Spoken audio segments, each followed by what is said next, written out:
One evening, Coyote was wandering across the plains looking for something to eat. He viewed himself as a great warrior, a great hunter, and a great lover, and very humble too.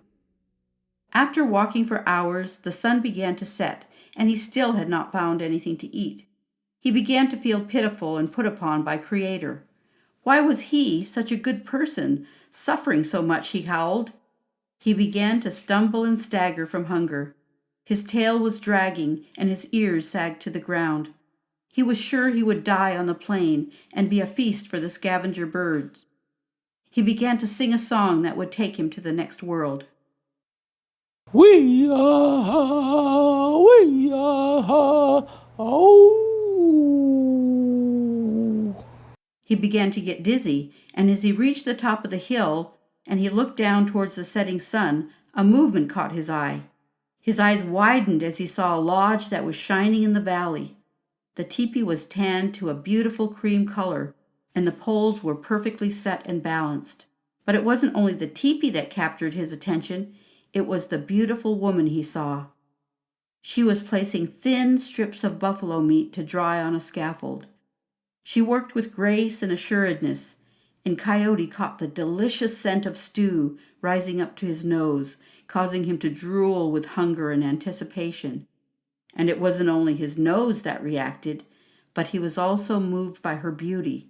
Her finely tanned buckskin dress and moccasins, her perfectly braided hair. He began to get an idea in his sly head how he could be set for the rest of his life. Coyote smoothed his pelt and stretched his lips into what he believed was a charming smile, and he confidently moved towards the teepee.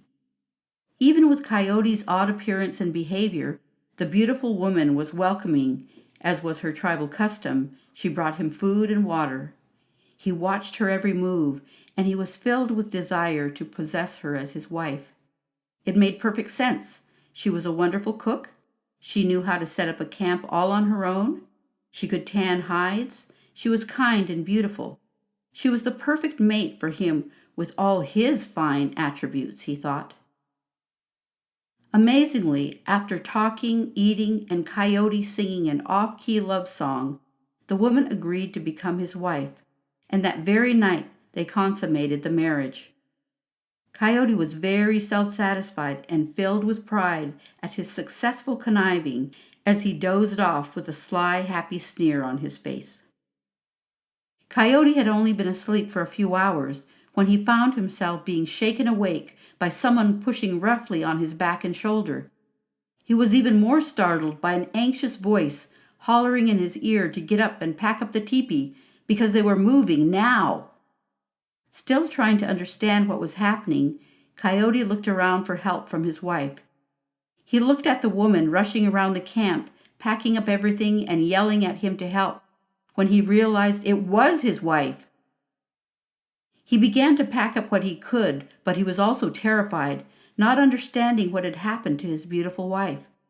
After a few minutes of rushing around and trying to bundle up the teepee poles, he turned and was caught up in a terrible wind, which whirled and whirled, moving across the plains. It was in the middle of this wild flight he realized he had married a whirlwind. After a while the whirling slowed, and they fell crashing to the ground with all the belongings scattered around them. Whirlwind Woman stood up, straightened her dress, and started gathering the teepee poles and placing them back in perfect balance. She rebraided her hair and started a fire to cook dry meat stew.